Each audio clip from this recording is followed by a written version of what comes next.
La palabra de Dios, Marcos 1, 35 hasta 39. Levantándose muy de mañana, siendo aún muy oscuro, salió y fue a un lugar desierto y allí oraba. Y le buscó Simón y los que con él estaban, y hallándole le dijeron: todos te buscan. Él les dijo: vamos a los lugares vecinos para que prediquen también allí, porque para ello he venido. Y predicaba en las sinagogas de aquellos en toda Galilea, y echando fuera los demonios. Amén. Vamos a decir dos veces: Dios es Padre que está en los cielos. Dios es Padre que está en los cielos. Dios es Padre que está en los cielos. Así es, Dios es el Padre que se encuentra en los cielos. Y nosotros, el hecho de que nosotros creemos de que Él es nuestro Padre, es esa fe que nos lleva a la vida, y es la fe en la cual nosotros creemos de que Jesús es nuestro Señor y dependemos de Él. Todos en la carne tenemos un Padre, y ahí tenemos un Padre que nos ha dado a luz.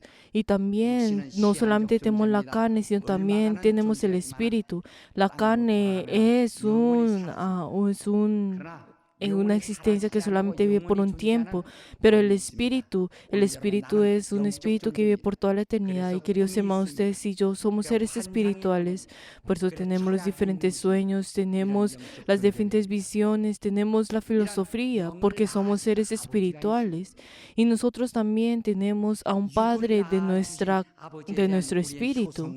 Y nosotros también tenemos ese amor fiel, y también tenemos esa fidelidad de nuestro Padre que nos ha hecho nacer en nuestra carne. Pero el hecho de no ser fiel y leal a su Padre, la verdad, es denunciado incluso en esta sociedad. Pero nosotros, siendo seres espirituales, nuestro espíritu fue creado por Dios. Y todo el que cree, pues el que no cree en Jesús o el que cree en Jesús, todos esos espíritus han sido creados por Dios.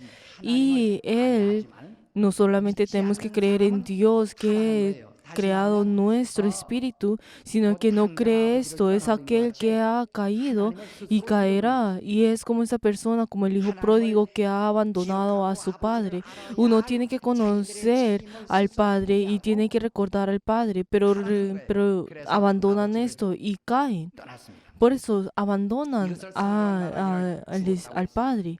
Pero entonces la Biblia, ¿cómo le dice a esto? Es la persona que ha muerto. Entonces, ¿qué es lo que la Biblia nos dice a nosotros? Aquellos que se alejan del Padre han muerto en el Espíritu. Aunque su carne exista de todas maneras, su esencia en sí ha muerto. Por eso siguen las cosas de este mundo, siguen la autoridad del diablo, e incluso en su esencia son hijos de la ira.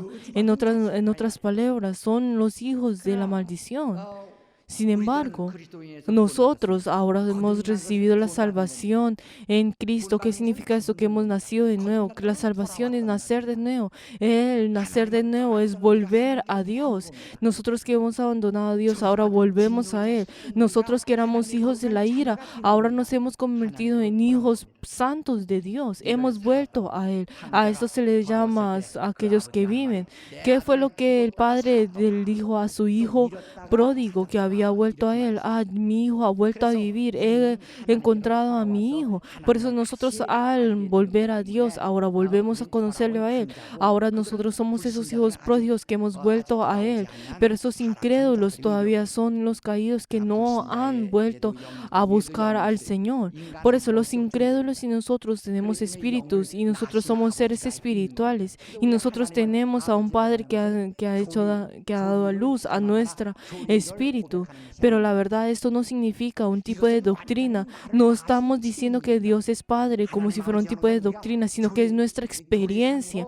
Es nuestra experiencia el decir de que Dios es nuestro Padre. No es como un tipo de doctrina en el cual solamente hablamos con nuestros labios, sino el hecho de que confesar que Dios es nuestro Padre. Nosotros estamos experimentando esa verdad y estamos confesando esto.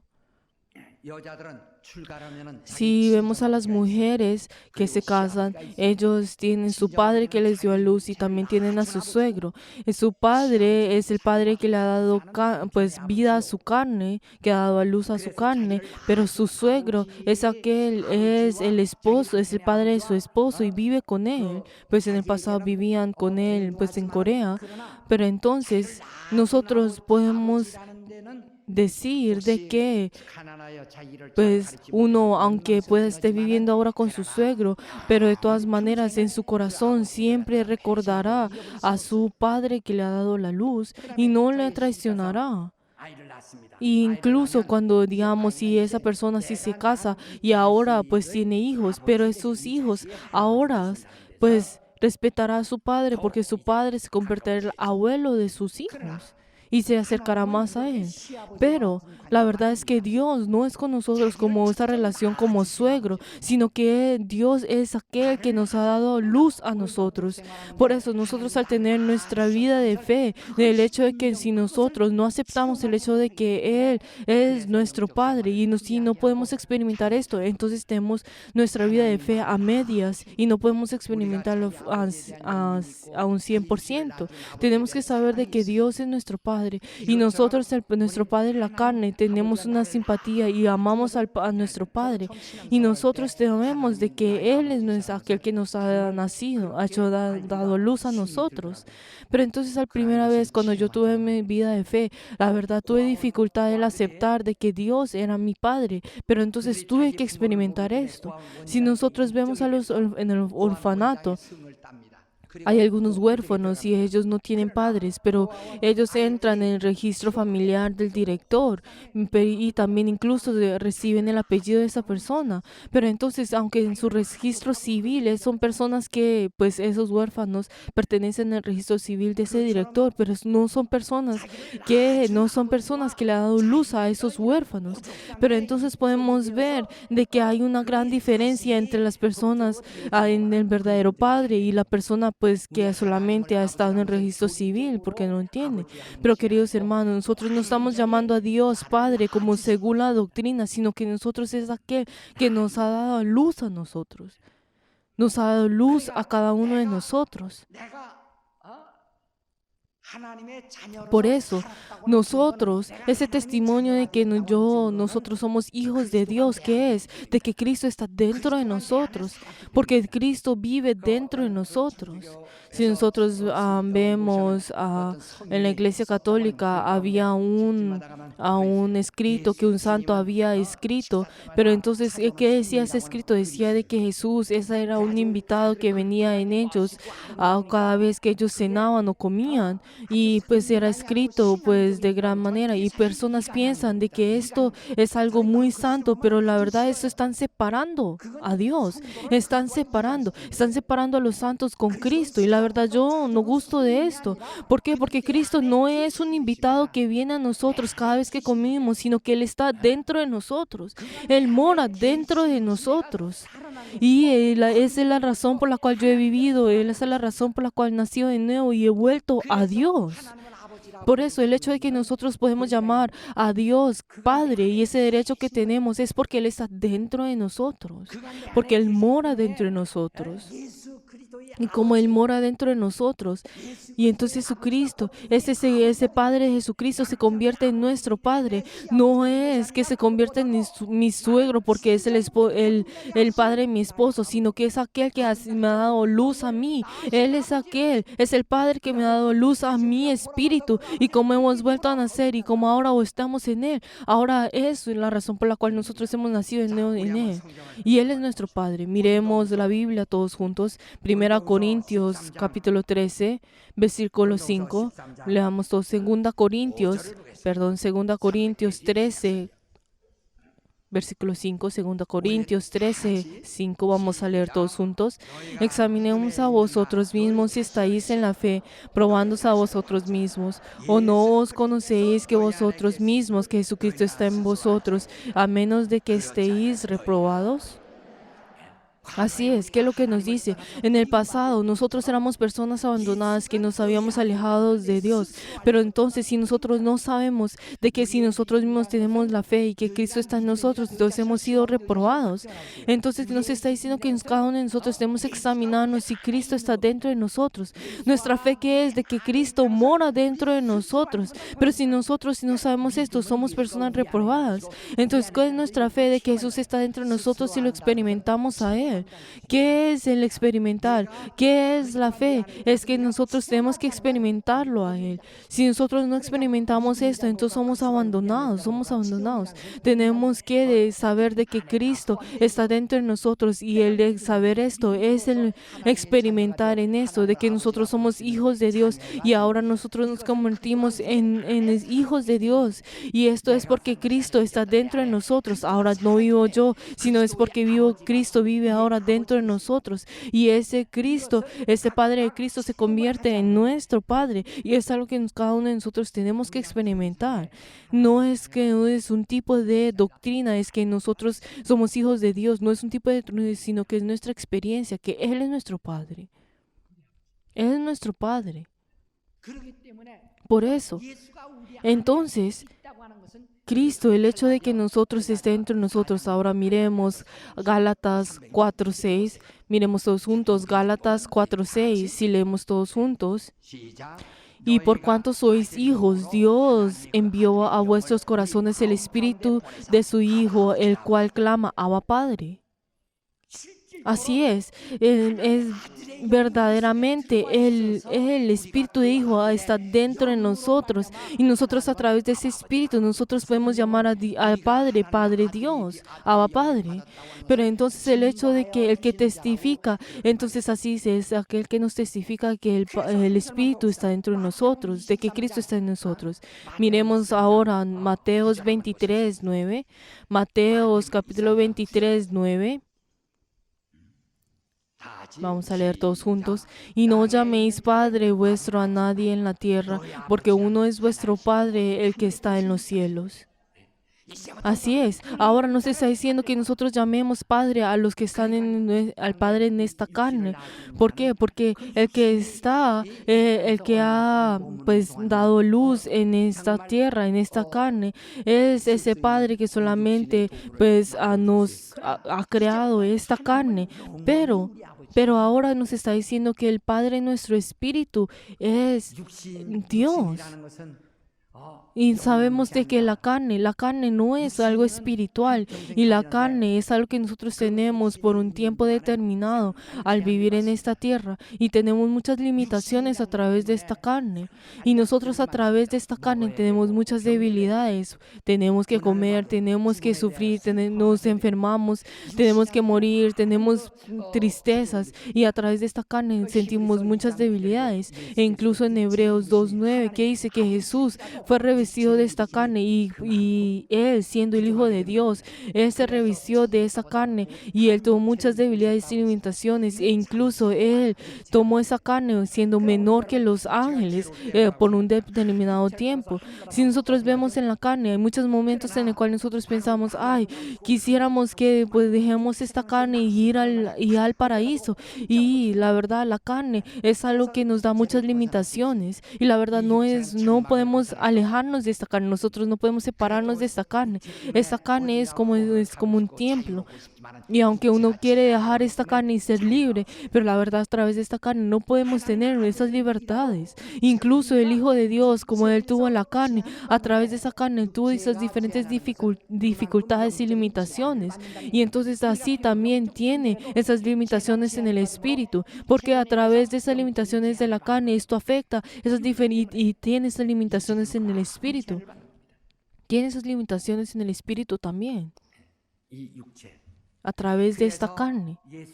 Por eso Jesús al estar en la carne, Él oró a Dios. ¿Por qué? Porque ¿qué es la oración? La oración es pedir, pedir, pedir por esas diferentes limitaciones de nuestra carne. Como Dios, la verdad, por esta carne no puede ver a Dios por esas limitaciones de la carne. Pero entonces por eso, a través de esta carne, tiene diferentes dificultades. Y entonces para poder suplementar, para poder añadir a esa vida espiritual, Él oró. Por eso nosotros al orar, así podemos ver a Dios. Y así a través de la oración podemos acercarnos más a Dios. A través de la oración nosotros podemos superar y así nosotros podemos suplementar esas diferentes limitaciones y debilidades de la carne. Y así Jesús, incluso siendo el Hijo de Dios, oró. Él oró con todo fervor.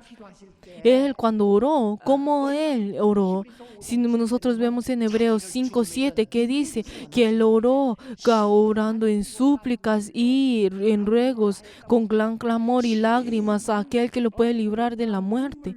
Con Él oró con gran súplica y súplicas, con gran clamor y lágrimas. Y dijo que el Padre había escuchado esas oraciones. Pero entonces, pues si vemos las personas de hoy en día, que entonces cuando oran, entonces hay algunas personas que oran con gran clamor y algunas personas pues lo critican diciendo, ay, ¿será que Dios está sordo y que no les puede escuchar? Pero entonces como nosotros estamos todos juntos en congregación, pues obviamente si una persona ora pues más fuerte que la otra, pues puede molestar a todos. Entonces uno, pues para poder cederle a las otras personas, entonces uno pues orará y se esforzará para no orar pues en gran voz.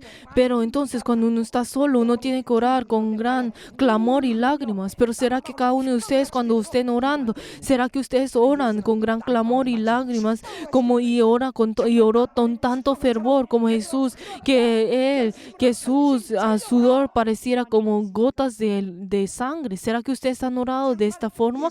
¿Están orando de esta manera? ¿Por qué? Porque Jesús oró con gran clamor y lágrimas a aquel que le podría librar de la muerte.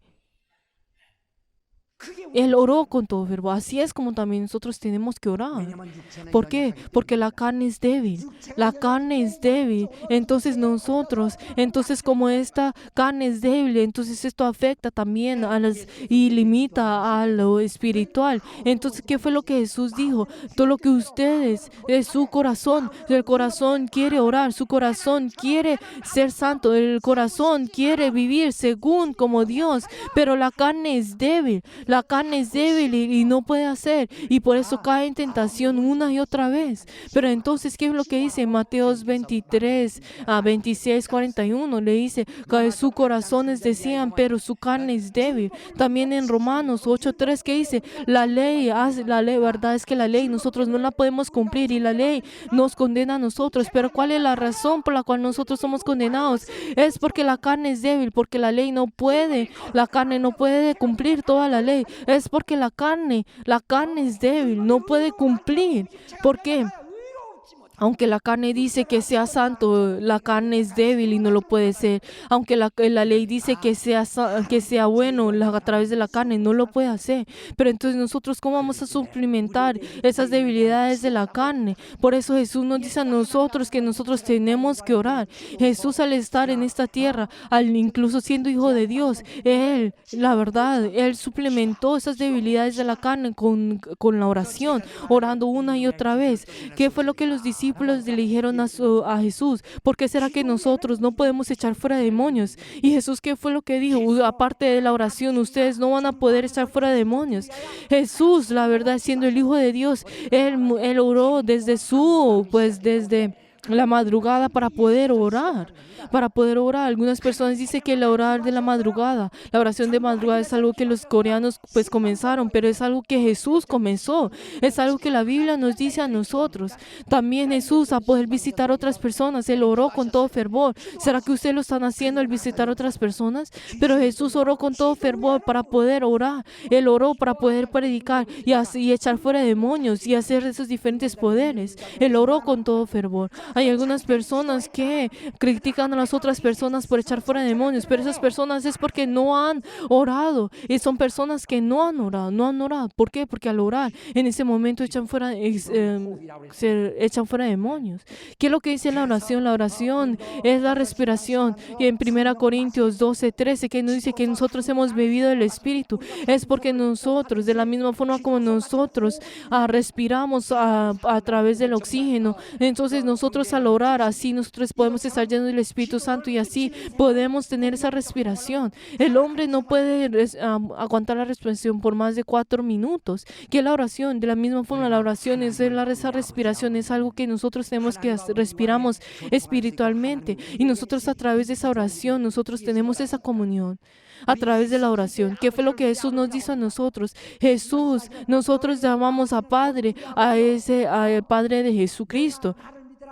Pero que Jesús, ¿qué fue lo que dijo? El Padre es como está en mí y nos está diciendo que si ustedes, cuando ustedes crean en mí, crean en mí. Porque cuando ustedes si creen en mí y moran en mí, ustedes serán hijos del Padre y todo lo que ustedes pidan, yo lo haré y el Padre se complacerá en esto. Por eso la razón por la cual el día de hoy nosotros no tenemos poder y no tenemos esa autoridad de hijos de Dios es porque no oramos.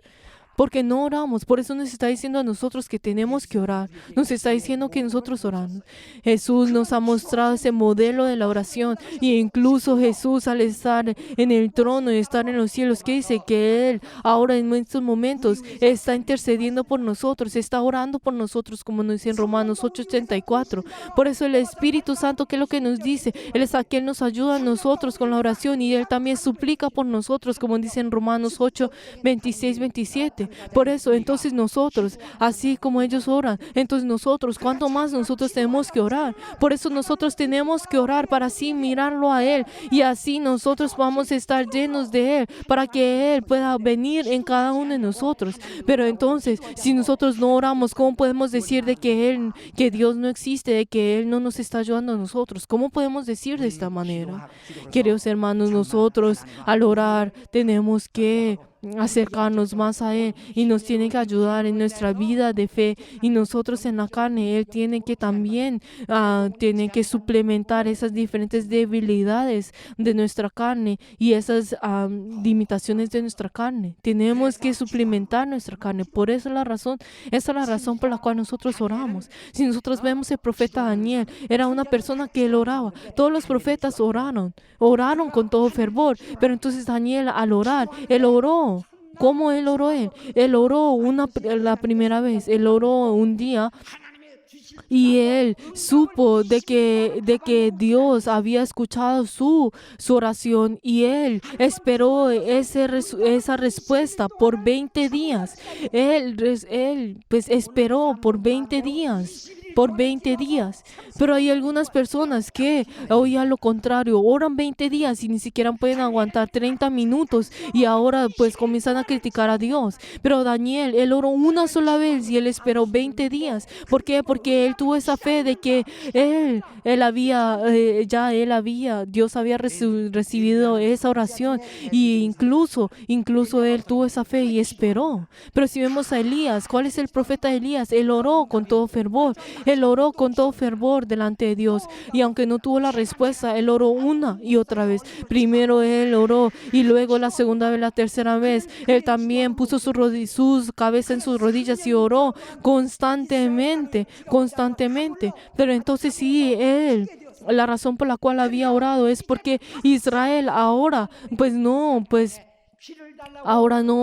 había una gran sequía en ese momento en Israel y él oró para que fuera a venir la lluvia y entonces oró una, pero no tuvo la respuesta, oró 2 veces y no tuvo la respuesta, 3 veces y no oró 5, 6 veces. ¿Por qué?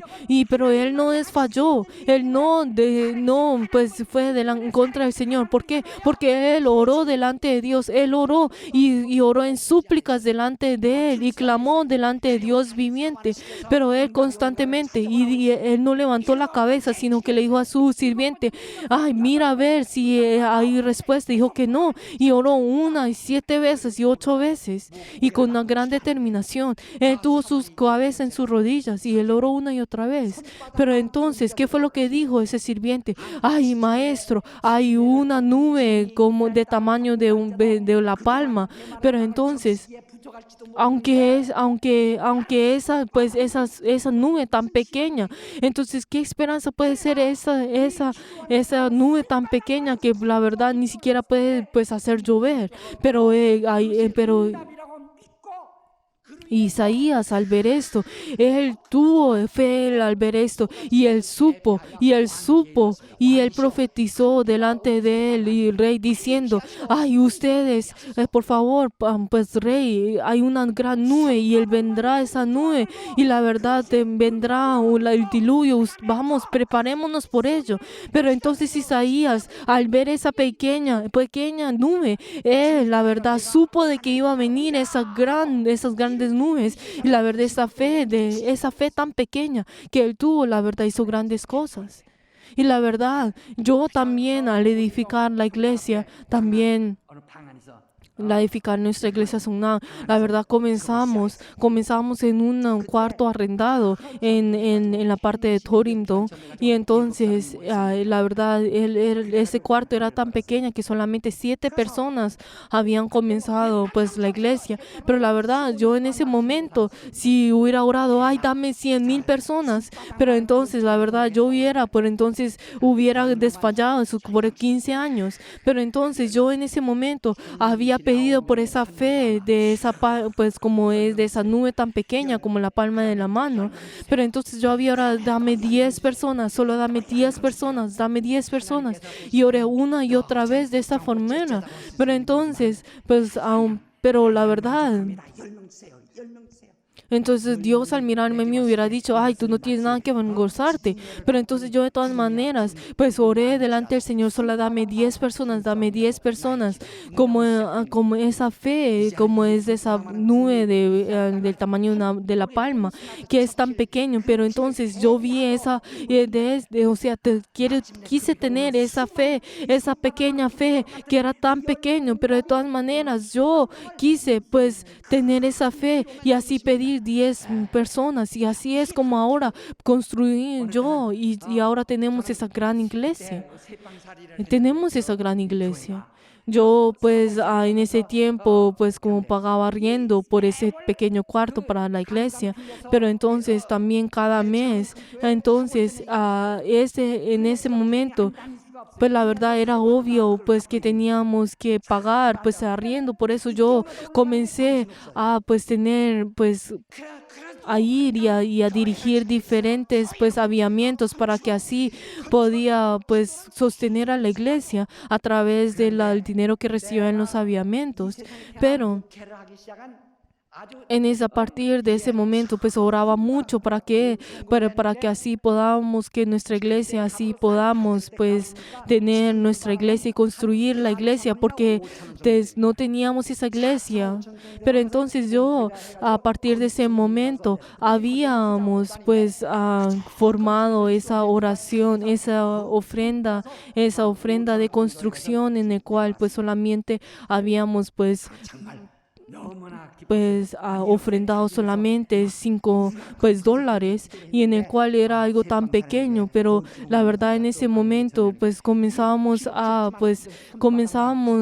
ofrendar, y aunque esa ofrenda era algo tan pequeño, era como esa fe de ver esa nube tan pequeña. Pero la verdad, esa pequeña dinero, esa pequeña ofrenda, la verdad se convirtió en una gran esperanza, en el cual construyó algo tan grande como nuestra iglesia hoy en día. Por eso, aunque esa pequeña nube, la verdad vino en ese momento, y aunque Isaías vio eso, la verdad, él tomó esto como la esperanza, y vio, y como fe, y la verdad vio esa gran nube que vino luego, y entonces también hizo llover en toda Israel. Hay unas personas que vienen a mí y dicen, pastor, ay, me duele el estómago y la cabeza. Y entonces dijo, ¿cómo usted, cómo se siente? Y luego de poner las manos me dice, ay, todavía la cabeza está bien, pero todavía me duele el estómago, no creo que esté sanado. Pero entonces cada uno de ustedes tiene que tener esa fe como esa nube de palma. Tienen que tener esa pequeña fe. Nosotros tenemos que tener la fe como Isaías, en el cual él oró con todo fervor. Él oró, y aunque él oró por 3 años, y la verdad, pero entonces de todas maneras, él oró por todos esos años, y entonces él solamente al ver esa pequeña nube, él fue al rey y le dijo, ay, rey, usted vaya, tenemos que prepararnos por ello, porque vendrá una gran lluvia. Entonces nosotros, queridos hermanos, tenemos que tener la fe y tenemos que dar la autoridad a nuestra fe, a nuestra oración. Esta es la fe. El Señor nos ha dicho a nosotros que tenemos que orar, y sin la oración nosotros no podemos hacer nada. Jesús, incluso al morir, antes de morir en la cruz, Él oró por ello, y incluso en la cruz Él oró, una y otra vez Él oró, incluso en ese momento en el cual estaba muriendo. ¿Qué fue lo que dijo? Ay, Padre, pongo mi espíritu en tus manos. Tenemos que orar. Entonces nuestra oración, que es una de nuestras mejores acciones de nuestra fe, que es la oración. El Señor nos ha dicho a nosotros que oremos. Jesús es el modelo de nuestra fe. Espero que cada uno de nosotros podamos orar. Que dice en Zacarías 12:10, y derramé sobre la casa de David, sobre los moradores de Jerusalén, mi espíritu de gracia y oración. Y mirad a mí, en quien traspasó, y orando con el orar por el unigénito, infligiendo por él. Por eso, queridos hermanos, nosotros al venir a Dios tenemos que orar con todo fervor, con todo clamor y con toda súplica delante del Señor, como el Señor nos ha dicho a nosotros. Y les pido en el nombre de Jesús que así sea. Por favor, espero que cada uno de nosotros tengamos ese corazón de todo fervor, para que cada uno de ustedes, la verdad, tengan esa fe de la respuesta, para que cada uno de ustedes tengan esa respuesta por cada una de esas oraciones con propósito, para que cada uno de ustedes no se quejen, sino ustedes tengan esa fe, que aunque sea como esa nube tan pequeña, para que cada uno de ustedes tengan esa fe de cada uno de ustedes. Y que cada uno de ustedes tengan esa oración de el que tenga ese propósito. Vamos a orar todos juntos.